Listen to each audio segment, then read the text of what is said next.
रात का समय था। आकाश में चांद आधा था, लेकिन उसकी रोशनी इतनी थी कि जंगल के किनारे बनी उस छोटी सी कुटिया को हल्के उजाले में ढक रही थी। चारों तरफ सन्नाटा था, बस कहीं दूर से झिंगुरों की आवाज आ रही थी। उसी कुटिया के बाहर आचार्य चाणक्य चुपचाप बैठे थे। उनकी आंखें बंद थीं, लेकिन ऐसा लग रहा था जैसे वह सब कुछ देख रहे हों। चंद्रगुप्त धीरे धीरे उनके पास आया। उसके कदमों में हल्की बेचैनी थी। आचार्य, उसने धीमी आवाज में कहा। चाणक्य ने आंखें खोले बिना ही उत्तर दिया, तुम फिर से वही सोच रहे हो, जीतोगे या हार जाओगे? सही कह रहा हूं ना? चंद्रगुप्त वहीं ठिठक गया। उसकी सांसें तेज हो गईं। आचार्य, आपने यह कैसे जाना? चाणक्य ने धीरे से आंखें खोली। उनकी नजर सीधी चंद्रगुप्त की आंखों में जा टिकी। क्योंकि तुम्हारा मन तुम्हारे शब्दों से ज्यादा जोर से बोलता है। कुछ पल के लिए दोनों के बीच गहरी खामोशी छा गई। फिर चाणक्य बोले, चंद्रगुप्त, क्या तुम सच में जानना चाहते हो कि किसी भी व्यक्ति के मन को कैसे पढ़ा जाता है? क्या तुम यह जानना चाहते हो कि सामने वाला तुम्हारे बारे में क्या सोच रहा है, क्या महसूस कर रहा है और क्या छिपा रहा है? चंद्रगुप्त की आंखों में चमक आ गई। हाँ आचार्य, यही तो मैं जानना चाहता हूं। चाणक्य हल्के से मुस्कुराए। तो फिर तैयार हो जाओ, क्योंकि जो मैं तुम्हें बताने जा रहा हूं वह कोई साधारण ज्ञान नहीं है। यह शक्ति है, ऐसी शक्ति जो तुम्हें हजारों लोगों से आगे ले जाएगी। लेकिन याद रखना, अगर इसे समझे बिना इस्तेमाल किया तो यही शक्ति तुम्हें नष्ट भी कर सकती है। चंद्रगुप्त ने गहरी सांस ली और उनके सामने बैठ गया। चाणक्य ने पास रखी मिट्टी उठाई और अपनी हथेली पर फैलाते हुए बोले, मन को पढ़ना जादू नहीं है, यह तंत्र मंत्र नहीं है। यह केवल देखने की कला है, सुनने की कला है और सबसे महत्वपूर्ण, महसूस करने की कला है। उन्होंने मिट्टी को धीरे से हवा में छोड़ दिया। वह कण हवा में बिखर गए। जैसे यह मिट्टी हवा में फैल गई, वैसे ही हर व्यक्ति के विचार भी उसके चेहरे, उसकी आंखों, उसकी आवाज और उसके व्यवहार में बिखरे होते हैं। बस उन्हें देखने की दृष्टि चाहिए। चंद्रगुप्त ध्यान से सुन रहा था। आचार्य, क्या हर कोई यह सीख सकता है? चाणक्य ने तुरंत जवाब दिया, हर कोई नहीं, लेकिन जो अपने मन को जीत ले वह दूसरों के मन को भी पढ़ सकता है। फिर उन्होंने अचानक पूछा, अभी तुम्हारे मन में क्या चल रहा है? चंद्रगुप्त थोड़ा घबरा गया। मैं बस आपके शब्दों को समझने की कोशिश कर रहा हूं। चाणक्य हंसे। नहीं, तुम सोच रहे हो कि अगर तुम यह कला सीख गए तो तुम अपने शत्रुओं को पहले ही समझ जाओगे, उनकी चालों को पहले ही भांप लोगे और कभी हारोगे नहीं। चंद्रगुप्त की आंखें फैल गईं। आचार्य, यह सच है, चाणक्य ने गंभीर स्वर में कहा। यही तो मन पढ़ने की पहली पहचान है। जब कोई व्यक्ति बोलता कुछ है और सोचता कुछ और है। उन्होंने आगे झुककर कहा, और यह अंतर, यही तुम्हें जानना होगा। हवा थोड़ी ठंडी हो गई थी, लेकिन चंद्रगुप्त के भीतर उत्साह की आग जल चुकी थी। चाणक्य बोले, मैं तुम्हें एक कथा सुनाता हूं, ध्यान से सुनना, क्योंकि इस कथा में छिपा है वह रहस्य जो तुम्हें किसी भी व्यक्ति के मन तक पहुंचा देगा। चंद्रगुप्त ने सिर झुका दिया। कई वर्ष पहले एक छोटे से गांव में एक व्यक्ति रहता था। उसका नाम था वर्धन। वह साधारण दिखता था, लेकिन उसकी एक विशेषता थी। लोग कहते थे कि वह बिना कुछ पूछे ही उनके मन की बात जान लेता था। लोग उससे डरते भी थे और उसकी ओर खींचे भी चले आते थे। एक दिन गांव का सबसे धनी व्यापारी उसके पास आया। उसने कहा, अगर तुम सच में मन पढ़ सकते हो तो मुझे बताओ, मेरे अपने ही लोग मेरे साथ विश्वासघात करेंगे या नहीं? वर्धन ने उसकी आंखों में देखा, कुछ पल तक चुप रहा, फिर बोला, तुम पहले से जानते हो, तुम बस सुनना नहीं चाहते। व्यापारी चौंक गया। उसने कहा, नहीं, मुझे नहीं पता, तुम बताओ। वर्धन मुस्कुराया, तुम्हारी आंखों में डर है, लेकिन डर विश्वासघात का नहीं, डर खोने का है। तुम अपने धन को खोने से डरते हो, इसलिए तुम्हें हर कोई धोखेबाज लगता है। चंद्रगुप्त ने बीच में पूछा, आचार्य, उसने ऐसा कैसे जाना? चाणक्य ने तुरंत उत्तर दिया, क्योंकि उसने व्यापारी के शब्द नहीं, उसके भाव देखे। फिर चाणक्य ने धीरे से कहा, यही अंतर है एक सामान्य व्यक्ति और मन पढ़ने वाले में। सामान्य व्यक्ति सुनता है, मन पढ़ने वाला देखता है। सामान्य व्यक्ति शब्दों पर विश्वास करता है, मन पढ़ने वाला संकेतों को समझता है। चंद्रगुप्त अब पूरी तरह इस ज्ञान में डूब चुका था। चाणक्य आगे बोले, अब मैं तुम्हें पहला रहस्य बताता हूं। उन्होंने अपनी उंगली उठाई। पहला रहस्य, आंखें। आंखें कभी झूठ नहीं बोलती। व्यक्ति चाहे कितना भी प्रयास कर ले, उसकी आंखें उसके मन की सच्चाई प्रकट कर देती हैं। उन्होंने चंद्रगुप्त को देखा और कहा, जब कोई व्यक्ति तुमसे बात करता है तो उसके शब्द मत सुनो, उसकी आंखों को देखो। क्या उसकी नजर स्थिर है या बार बार भटक रही है? क्या उसकी पलकें तेजी से झपक रही हैं? क्या वह तुमसे नजर मिलाने से बच रहा है? ये सब संकेत हैं जो उसके मन की स्थिति को प्रकट करते हैं। चंद्रगुप्त ने पूछा, लेकिन आचार्य, अगर कोई व्यक्ति अपने आप को नियंत्रित कर ले तब? चाणक्य ने हल्की हंसी के साथ कहा, मन को नियंत्रित करना आसान नहीं है, और जो व्यक्ति अपने शब्दों को नियंत्रित कर सकता है वह भी अपनी सूक्ष्म हरकतों को नहीं छिपा सकता। इसे समझने के लिए तुम्हें अभ्यास करना होगा। आज से जब भी तुम किसी से मिलो, उसकी आंखों को देखना और खुद से पूछना, वह क्या महसूस कर रहा है। शुरू में तुम गलत हो जाओगे, लेकिन धीरे धीरे तुम्हारी दृष्टि तेज हो जाएगी। कुछ पल रुककर चाणक्य बोले, लेकिन ध्यान रखना, यह केवल शुरुआत है। मन को पढ़ना केवल आंखों तक सीमित नहीं है, यह तो बस द्वार है। असली संसार इसके अंदर है। हवा में एक अजीब सी गहराई आ गई थी। चंद्रगुप्त अब पूरी तरह बदल चुका था। उसकी सोच बदल रही थी। आचार्य, मैं यह सब सीखना चाहता हूं। चाणक्य ने गहरी नजर से उसे देखा। तो फिर तुम्हें खुद को बदलना होगा, क्योंकि जब तक तुम अपने मन को नहीं समझोगे तब तक तुम दूसरों के मन को कभी नहीं समझ पाओगे। उन्होंने धीरे से कहा, और यही दूसरा रहस्य है। लेकिन उसे जानने से पहले तुम्हें एक और बात समझनी होगी। मन को पढ़ना शक्ति नहीं, जिम्मेदारी है। अगर तुम सच में लोगों के मन को पढ़ना सीखना चाहते हो और इस तरह की गहरी और रहस्यमयी बातें और जानना चाहते हो, तो अभी इस वीडियो को लाइक करो, चैनल को सब्सक्राइब करो। और आप ये वीडियो कहां से देख रहे हो? अपना शहर या देश नीचे कमेंट में जरूर बताओ। देखते हैं हमारी ये नॉलेज किस किस जगह तक पहुंच रही है। रात और गहरी हो चुकी थी। चांद अब बादलों के पीछे छिपने लगा था और कुटिया के पास जलती हुई दीपक की लौ अब स्थिर होकर एक अजीब सी शांति फैला रही थी। हवा में ठंडक थी, लेकिन उस ठंडक के बीच चंद्रगुप्त के भीतर एक बेचैनी जल रही थी, जानने की, समझने की और उस शक्ति को पाने की जो आचार्य चाणक्य उसे देने वाले थे। चाणक्य कुछ क्षणों तक चुप रहे, जैसे वे शब्दों को नहीं बल्कि सही क्षण को चुन रहे हों।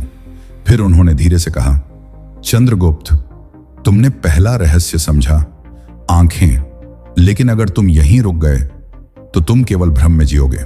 चंद्रगुप्त ने तुरंत पूछा, भ्रम? आचार्य, कैसे? चाणक्य ने दीपक की लौ की ओर इशारा किया। इस लौ को देखो, यह स्थिर लगती है, लेकिन क्या यह वास्तव में स्थिर है? चंद्रगुप्त ने ध्यान से देखा। नहीं आचार्य, यह हर क्षण बदल रही है। चाणक्य ने सिर हिलाया। ठीक वैसे ही एक व्यक्ति की आंखें भी हर क्षण बदलती हैं। अगर तुम केवल आंखों पर भरोसा करोगे तो तुम सत्य के केवल एक हिस्से को देखोगे, पूरा नहीं। कुछ पल के लिए चुप्पी छा गई। फिर चाणक्य बोले, अब मैं तुम्हें दूसरा रहस्य बताता हूं। उन्होंने अपनी हथेली जमीन पर रखी, जैसे कोई बीज बो रहे हों। दूसरा रहस्य है शब्दों के बीच की खामोशी। चंद्रगुप्त ने भौहें सिकोड़ ली। खामोशी? चाणक्य ने उसकी आंखों में देखते हुए कहा, हां, क्योंकि व्यक्ति जो बोलता है वह सच नहीं होता, सच छिपा होता है। उसके रुकने में, उसकी हिचकिचाहट में, उसके सांस लेने के ढंग में। उन्होंने धीरे धीरे बोलना शुरू किया। जब कोई व्यक्ति तुमसे बात करता है तो केवल उसके शब्द मत सुनो, ये देखो कि वह कब रुकता है, क्यों रुकता है और कितनी देर के लिए रुकता है। क्योंकि मनुष्य जब सच बोलता है तो उसके शब्द सहज बहते हैं, लेकिन जब वह कुछ छिपाता है तो उसके शब्द अटकते हैं। चंद्रगुप्त ध्यान से सुन रहा था। चाणक्य ने आगे कहा, कल्पना करो, कोई व्यक्ति तुमसे कहे, मैं ठीक हूं। उन्होंने मैं और ठीक हूं के बीच थोड़ी देर का अंतर रखा। क्या तुमने महसूस किया? चंद्रगुप्त ने धीरे से कहा, हां आचार्य, जैसे वह पूरी तरह ठीक नहीं है। चाणक्य मुस्कुराए। यही तो है, शब्दों के बीच की खामोशी, यही असली सत्य है। हवा में एक हल्की सरसराहट हुई। चाणक्य ने एक सूखी पत्ती उठाई और उसे हाथ में मसलते हुए बोले, मैं तुम्हें एक घटना सुनाता हूं। एक बार एक राजा अपने दरबार में बैठा था। उसके सामने उसका सबसे विश्वसनीय मंत्री खड़ा था। राजा ने उससे पूछा, क्या तुम मेरे प्रति पूरी तरह वफादार हो? मंत्री ने तुरंत कहा, हां महाराज, मैं पूरी तरह वफादार हूं। चंद्रगुप्त ने बीच में कहा, आचार्य, उसने तो हां कहा, फिर संदेह क्यों? चाणक्य ने तुरंत उत्तर दिया, क्योंकि उसने हां कहने से पहले सोचा, और जो व्यक्ति सत्य बोलता है उसे सोचने की आवश्यकता नहीं होती। चंद्रगुप्त की आंखों में समझ की चमक आने लगी। चाणक्य ने कहा, याद रखो, जितना महत्वपूर्ण शब्द होते हैं उससे कहीं ज्यादा महत्वपूर्ण होता है शब्दों के बीच का खाली स्थान। वही स्थान तुम्हें बताएगा कि व्यक्ति सच बोल रहा है या केवल तुम्हें विश्वास दिलाने की कोशिश कर रहा है। कुछ क्षणों तक दोनों चुप रहे। फिर चाणक्य ने धीरे से कहा, लेकिन यह केवल दूसरा चरण है। अगर तुम वास्तव में मन को पढ़ना चाहते हो तो तुम्हें और गहराई में उतरना होगा। चंद्रगुप्त अब पूरी तरह तैयार था। आचार्य, अगला रहस्य क्या है? चाणक्य ने उसकी ओर झुकते हुए कहा, तीसरा रहस्य, शरीर। मनुष्य का शरीर उसके मन का सबसे सच्चा दर्पण होता है। उन्होंने अपने हाथों को फैलाया। जब व्यक्ति अपने शब्दों को नियंत्रित कर लेता है तब भी उसका शरीर उसे धोखा दे देता है। चंद्रगुप्त ने पूछा, कैसे आचार्य? चाणक्य ने समझाना शुरू किया, अगर कोई व्यक्ति तुमसे बात करते समय अपने हाथों को छिपाता है तो वह असुरक्षित महसूस कर रहा है। अगर वह बार बार अपने चेहरे को छूता है तो वह कुछ छिपा रहा है। अगर उसके कंधे झुके हुए हैं तो वह भीतर से कमजोर है।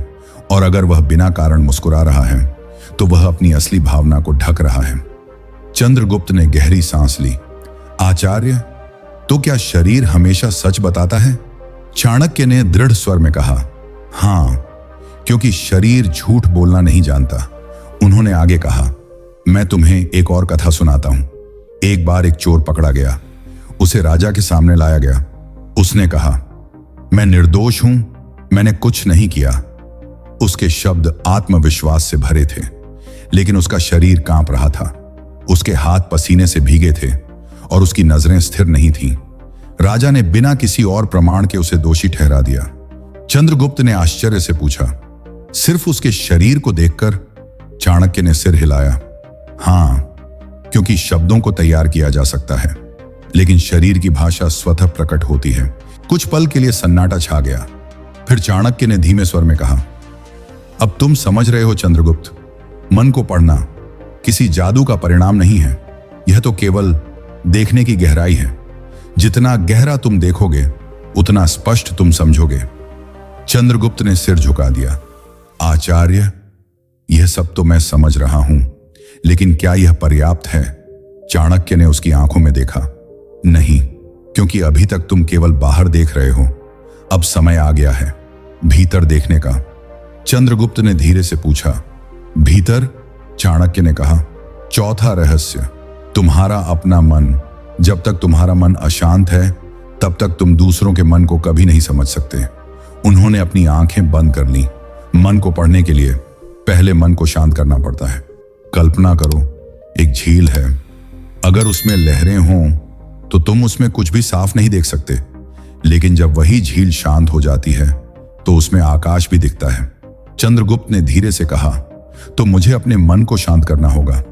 चाणक्य ने आंखें खोलते हुए कहा, सिर्फ शांत नहीं, उसे देखना होगा। हर विचार को, हर भावना को, बिना भागे, बिना दबाए। हवा अब बिल्कुल स्थिर थी। आज से हर दिन तुम कुछ समय अकेले बैठोगे। कोई विचार आए तो उसे रोको मत, बस देखो।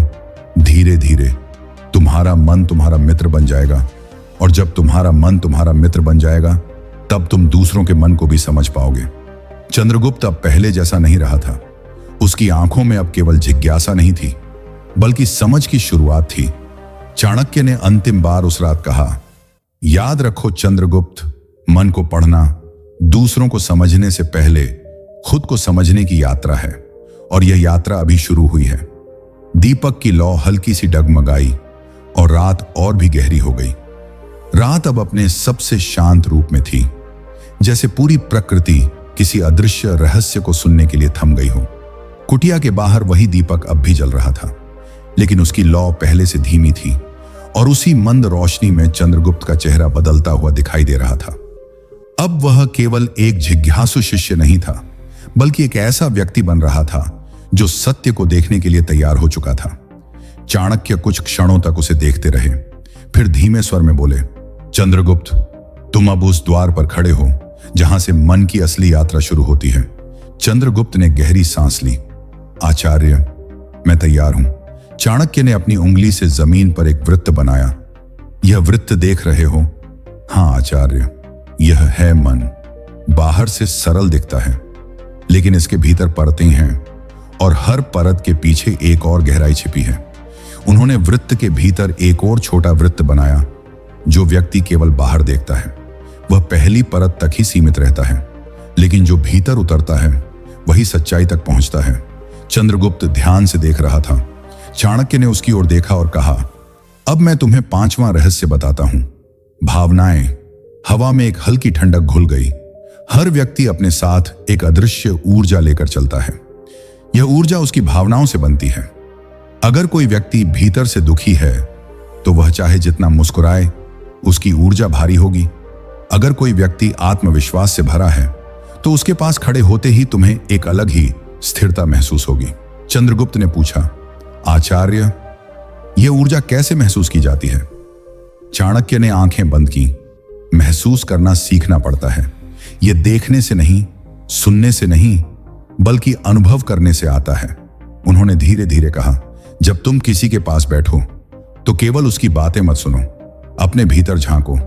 देखो तुम्हें कैसा महसूस हो रहा है। क्या तुम्हें बेचैनी हो रही है? क्या तुम्हें शांति महसूस हो रही है? या तुम्हें ऐसा लग रहा है कि कुछ गलत है? चंद्रगुप्त ने सिर हिलाया। चाणक्य ने आगे कहा, यही तुम्हारी अंतर्ज्ञान है, तुम्हारा आंतरिक संकेत। यह कभी झूठ नहीं बोलता। कुछ पल के लिए सन्नाटा छा गया। फिर चाणक्य ने एक कथा शुरू की। एक बार एक साधु के पास 2 व्यक्ति आए। दोनों ने कहा कि वे सत्य बोल रहे हैं, लेकिन उनमें से एक झूठा था। साधु ने उनसे कुछ भी नहीं पूछा, बस कुछ समय उनके पास बैठा रहा। फिर उसने एक को सच्चा और दूसरे को झूठा बता दिया। चंद्रगुप्त ने तुरंत पूछा, आचार्य, उसने कैसे पहचाना? चाणक्य ने शांत स्वर में कहा, क्योंकि उसने उनके शब्द नहीं, उनकी ऊर्जा महसूस की। एक के पास बैठकर उसे शांति मिली और दूसरे के पास बैठकर उसे बेचैनी। और मनुष्य का शरीर कभी गलत संकेत नहीं देता। चंद्रगुप्त अब गहराई से समझने लगा था। चाणक्य ने कहा, लेकिन ध्यान रखना, यह शक्ति तभी काम करेगी जब तुम्हारा मन पूरी तरह शांत होगा। अगर तुम्हारे भीतर डर, क्रोध या लालच है तो तुम्हारी अंतर्ज्ञान भी भ्रमित हो जाएगी। हवा अब और भी स्थिर हो गई थी। चंद्रगुप्त ने धीरे से कहा, आचार्य, अब अगला रहस्य। चाणक्य ने उसकी ओर देखा। 6ठा रहस्य। प्रश्न, सही प्रश्न मन को खोल देता है। उन्होंने आगे कहा, जब तुम किसी से बात करते हो तो केवल उत्तर पाने के लिए प्रश्न मत पूछो। प्रश्न ऐसे पूछो जो सामने वाले को सोचने पर मजबूर कर दें। जैसे, तुम्हें कैसा लगा? यह एक साधारण प्रश्न है, लेकिन अगर तुम पूछो, तुम्हें उस समय सबसे ज्यादा किस बात ने प्रभावित किया, तो व्यक्ति अपने मन की गहराई में जाएगा। चंद्रगुप्त ने ध्यान से सुना। चाणक्य ने आगे कहा, और जब व्यक्ति गहराई में जाता है तो वह अपने असली विचार प्रकट कर देता है, क्योंकि वहां वह झूठ तैयार नहीं कर पाता। उन्होंने एक उदाहरण दिया, अगर तुम किसी से पूछो, क्या तुम खुश हो, तो वह तुरंत कह सकता है, हां। लेकिन अगर तुम पूछो, आखिरी बार तुमने कब सच्ची खुशी महसूस की थी, तो वह सोचने पर मजबूर होगा और उसके उत्तर में सच्चाई झलक जाएगी। चंद्रगुप्त ने हल्की मुस्कान के साथ कहा, आचार्य, यह तो सच में गहरा है। चाणक्य ने गंभीर स्वर में कहा, मन को पढ़ने के लिए तुम्हें शब्दों से नहीं, प्रश्नों से खेलना होगा। कुछ क्षणों तक दोनों चुप रहे। फिर चाणक्य धीरे से बोले, अब अंतिम रहस्य बचा है। चंद्रगुप्त की धड़कनें तेज हो गईं। आचार्य, 7वां रहस्य क्या है? चाणक्य ने दीपक की लौ को देखा, जो अब बुझने के करीब थी। 7वां रहस्य, समय। मनुष्य का असली स्वभाव एक ही क्षण में नहीं खुलता। उसे देखने के लिए तुम्हें समय देना होगा। उन्होंने धीरे धीरे कहा, कई लोग पहली मुलाकात में ही निर्णय ले लेते हैं और वही उनकी सबसे बड़ी भूल होती है। मनुष्य को समझने के लिए तुम्हें उसे अलग अलग परिस्थितियों में देखना होगा, खुशी में, दुख में, सफलता में, असफलता में, क्योंकि हर परिस्थिति उसके मन की एक नई परत खोलती है। चंद्रगुप्त ने सिर झुका दिया। चाणक्य ने आगे कहा, जो व्यक्ति समय के साथ बदलता नहीं वही सच्चा होता है, और जो हर परिस्थिति में अलग रूप दिखाता है वह कुछ छिपा रहा है। हवा अब बिल्कुल शांत थी। दीपक की लौ आखिरकार बुझ गई, लेकिन उसी अंधेरे में चंद्रगुप्त के भीतर एक नई रोशनी जल चुकी थी। चाणक्य की आवाज फिर सुनाई दी, अब तुमने सातों रहस्य जान लिए हैं, लेकिन ज्ञान केवल जानने से नहीं आता, उसे जीना पड़ता है। चंद्रगुप्त ने धीरे से कहा, आचार्य, क्या मैं कभी इस कला में निपुण हो पाऊंगा? चाणक्य ने शांत स्वर में उत्तर दिया, अगर तुम धैर्य रखो, अभ्यास करो और अपने मन को नियंत्रित कर लो, तो न केवल तुम दूसरों के मन को पढ़ पाओगे, बल्कि तुम यह भी समझ जाओगे कि कब किसी को पढ़ना है और कब नहीं। कुछ क्षणों तक गहरी खामोशी रही। फिर चाणक्य ने अंतिम बार कहा, क्योंकि सबसे बड़ा ज्ञानी वही होता है जो हर सत्य को जानने के बाद भी मौन रहना जानता है। रात खत्म होने लगी थी। पूर्व दिशा में हल्की रोशनी फैलने लगी और उसी के साथ एक नया चंद्रगुप्त जन्म ले चुका था। पूर्व दिशा में उगते हुए सूरज की हल्की किरणें अब जंगल के पत्तों पर पड़ने लगी थीं। रात का अंधेरा धीरे धीरे मिट रहा था, लेकिन उस अंधेरे के साथ ही चंद्रगुप्त के भीतर की अनिश्चितता भी खत्म हो रही थी। वह अब पहले जैसा नहीं था। उसकी आंखों में अब केवल प्रश्न नहीं थे, बल्कि उत्तरों की गहराई थी। चाणक्य कुटिया के बाहर खड़े होकर उगते हुए सूर्य को देख रहे थे, जैसे वह किसी और ही संसार को देख रहे हों। चंद्रगुप्त उनके पास आया। उसकी चाल अब स्थिर थी और आवाज में एक अलग ही आत्मविश्वास था। आचार्य, चाणक्य ने बिना उसकी ओर देखे कहा, तुम बदल गए हो। चंद्रगुप्त हल्का सा मुस्कुराया। आपकी शिक्षा का प्रभाव है आचार्य। चाणक्य धीरे से उसकी ओर मुड़े। उनकी आंखों में वही गहराई थी, लेकिन इस बार उनमें संतोष भी था। ज्ञान का प्रभाव तभी होता है जब उसे केवल सुना नहीं बल्कि महसूस किया जाए। कुछ क्षणों के लिए दोनों चुप रहे। फिर चंद्रगुप्त ने पूछा, आचार्य, अब जब मैंने यह सातों रहस्य जान लिए हैं, क्या अब मैं किसी का भी मन पढ़ सकता हूं? चाणक्य ने उसकी आंखों में गहराई से देखा। यही तुम्हारी सबसे बड़ी परीक्षा है। चंद्रगुप्त थोड़ा चौंका। परीक्षा? चाणक्य ने धीरे से कहा, हां, क्योंकि मन को पढ़ना सीखना आसान है, लेकिन उसे सही समय पर उपयोग करना सबसे कठिन। उन्होंने आगे कहा, तुम अब लोगों के विचार समझ सकते हो, उनकी भावनाओं को महसूस कर सकते हो, उनके झूठ और सच के बीच का अंतर देख सकते हो। लेकिन सवाल यह नहीं है कि तुम क्या देख सकते हो, सवाल यह है कि तुम क्या देखना चुनते हो। हवा में एक गंभीरता फैल गई। चंद्रगुप्त ने ध्यान से पूछा, आचार्य, आपका क्या मतलब है? चाणक्य ने पास पड़ी एक छोटी सी लकड़ी उठाई और उसे दो हिस्सों में तोड़ते हुए बोले, मन को पढ़ने की कला दो धार वाली तलवार है। अगर तुम इसका उपयोग दूसरों को समझने, उनकी सहायता करने और सही निर्णय लेने के लिए करोगे तो यह तुम्हें महान बना देगी। लेकिन अगर तुम इसका उपयोग लोगों को नियंत्रित करने, उन्हें धोखा देने या केवल अपने स्वार्थ के लिए करोगे। उन्होंने लकड़ी के टूटे हुए टुकड़े जमीन पर फेंक दिए, तो यही कला तुम्हें भीतर से तोड़ देगी। चंद्रगुप्त कुछ क्षणों तक मौन रहा। फिर उसने धीरे से कहा, आचार्य, मैं समझ गया। चाणक्य ने हल्के से सिर हिलाया। नहीं, तुमने अभी केवल सुना है, समझना अभी बाकी है। उन्होंने आगे कहा, मैं तुम्हें एक अंतिम कथा सुनाता हूं। चंद्रगुप्त फिर से पूरी एकाग्रता के साथ बैठ गया। एक बार एक व्यक्ति था जिसने मन को पढ़ने की कला सीख ली थी। वह लोगों के विचार जान लेता था, उनकी कमजोरियों को समझ लेता था। शुरू में उसने इस कला का उपयोग दूसरों की मदद के लिए किया। लोग उससे प्रभावित हुए, उसका सम्मान करने लगे। लेकिन धीरे धीरे उसके भीतर अहंकार आ गया। उसने सोचना शुरू किया कि वह सबसे श्रेष्ठ है, और फिर उसने इस कला का उपयोग लोगों को नियंत्रित करने के लिए करना शुरू कर दिया। वह उनके डर को समझता और उसी डर का उपयोग करके उन्हें अपने अनुसार चलाता। चंद्रगुप्त ध्यान से सुन रहा था। चाणक्य ने आगे कहा, कुछ समय बाद लोग उससे डरने लगे, लेकिन सम्मान खत्म हो गया और एक दिन वह व्यक्ति अकेला रह गया, क्योंकि उसने लोगों के मन को तो पढ़ लिया लेकिन उनके दिल को खो दिया। कुछ क्षणों के लिए गहरी खामोशी छा गई। फिर चाणक्य ने चंद्रगुप्त की ओर देखते हुए कहा, याद रखो, मन को पढ़ना केवल जानकारी प्राप्त करना नहीं है, यह समझना है और समझने के बाद सही निर्णय लेना है। चंद्रगुप्त की आंखों में अब एक अलग ही चमक थी। आचार्य, तो इस कला का सही उपयोग क्या है? चाणक्य ने मुस्कुराते हुए कहा, जब तुम किसी के मन को पढ़ सको तो उसे प्रकट मत करो। जब तुम किसी के दर्द को समझ सको तो उसका लाभ मत उठाओ, और जब तुम किसी के झूठ को पकड़ सको तो तुरंत उसे उजागर मत करो, बल्कि सही समय का इंतजार करो, क्योंकि हर सत्य को तुरंत बोलना बुद्धिमानी नहीं होती। हवा अब हल्की और शांत थी। सूरज पूरी तरह उग चुका था। चंद्रगुप्त ने धीरे से कहा, आचार्य, अब मैं समझ गया। चाणक्य ने उसकी आंखों में देखा, तो बताओ, मन को पढ़ने का सबसे बड़ा रहस्य क्या है? चंद्रगुप्त ने कुछ क्षण सोचा, फिर कहा, अपने मन को समझना। चाणक्य के चेहरे पर संतोष की हल्की मुस्कान आई और चंद्रगुप्त ने आगे कहा, दूसरों को बिना जज किए देखना और धैर्य रखना और सही समय पर मौन रहना। चाणक्य ने सिर हिलाया। अब तुम तैयार हो? चंद्रगुप्त ने आश्चर्य से पूछा। किसके लिए आचार्य? चाणक्य ने दूर क्षितिज की ओर देखते हुए कहा, सिर्फ युद्ध जीतने के लिए नहीं, बल्कि लोगों के दिल जीतने के लिए। कुछ क्षणों के लिए दोनों शांत खड़े रहे।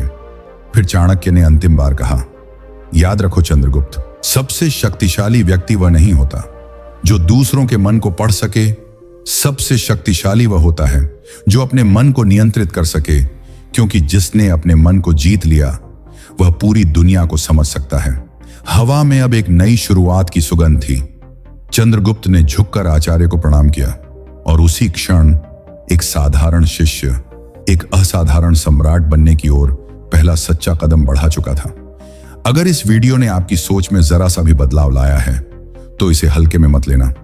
अभी इसी वक्त वीडियो को लाइक करो, चैनल को सब्सक्राइब करो और नीचे कमेंट में लिखो, मैं अपने मन को जीतूंगा, और इसे अपने उन दोस्तों के साथ शेयर करो जिन्हें इसकी सबसे ज्यादा जरूरत है, क्योंकि सही ज्ञान छुपाने के लिए नहीं, फैलाने के लिए होता है।